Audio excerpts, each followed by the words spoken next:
भीषण अपघातात नववधूसह तिघांचा मृत्यू. धरणगाव तालुक्यात घडली दुर्घटना. नुकताच विवाह झाल्यानंतर माहेरी निघालेल्या नववधूसह तिघांचा धरणगाव तालुक्यात घडलेल्या भीषण अपघातात मृत्यू झाल्यानं हळहळ व्यक्त होतीये. या अपघातात जखमी झालेल्यांनी माध्यमांशी बोलताना अपघाताचा थरार उलगडला व आपबीती व्यक्त केली.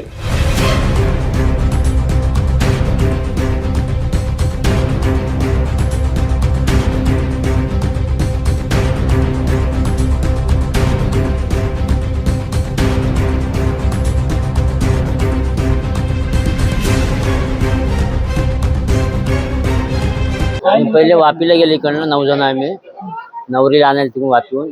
रात्री 12चा निघाल फंक्शन झालं. माझी मोठी मुलगी मधात होती, बाजूला छोटी मुलगी आमच्या मावशीची मुलगी बाजूला होती. आम्ही बाकी पाठी होतो. आम्ही नाश्ता केला पहिले मध्ये, भजी वगैरे चहा पाणी पिलं.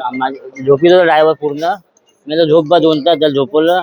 कसं पुढे काय टायर तुटून पडायला म्हणतो काय माहिती नाही. हो, नवरीला घेऊन 26 तारीख लग्न आलं मग माझ्या मुलीचं. काय आमच्या इकडे होतं सत्याची पूजा. हो, ते नवरीकडे राहायचं ना, मुलीचा नवरा.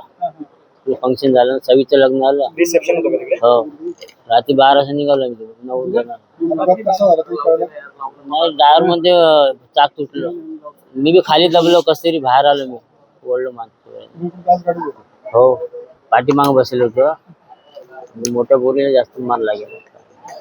दादा, हा अपघात जो झाला याच्या आधी पण काही घटना घडली होती का अशीच? निघायच्या आधी झालं होतं? आम्ही पूजा बरोबर केली, लिंबू नाही टाकलं काय खाली. याच्या आधी निघायच्या आधी थांबून पण गेले जाते. आम्ही 7:30 निघणार, पण तिची सासू बोल थोडं लेट जा. आम्ही लवकर प्रयत्न करत जातो. आम्हाला 2 दिवस झोप होती डोळ्यातनं. काळजी रात्र गाडी रात्री रात्र गाडी. ड्रायव्हरला आम्ही झोपवलं 2 तास. आम्ही नाश्ता पाणी केला. अचानक कसं गाडी काय मला माहिती नाही, पाठी बसवलं. पूर्ण दबलं होतं, कसं तरी जेवणच काढलं मला. रवी वागला, मुलीचा ना बाप आहे. सध्याला हे रोड ट्रॅफिकचा ॲक्सिडेंट झालेला आहे सध्याला आहे. आणि ह्याच्यात 9 रुग्ण आहेत. तर 9 पैकी 3 ब्रॉड डेड आलेले आहेत आणि बाकीच्यावर उपचार चालू आहेत. त्याच्यात एक मयत जी आहे ती नवविवाहित आहे, नववधू असल्याचं कळतंय खरं? हो, बरोबर.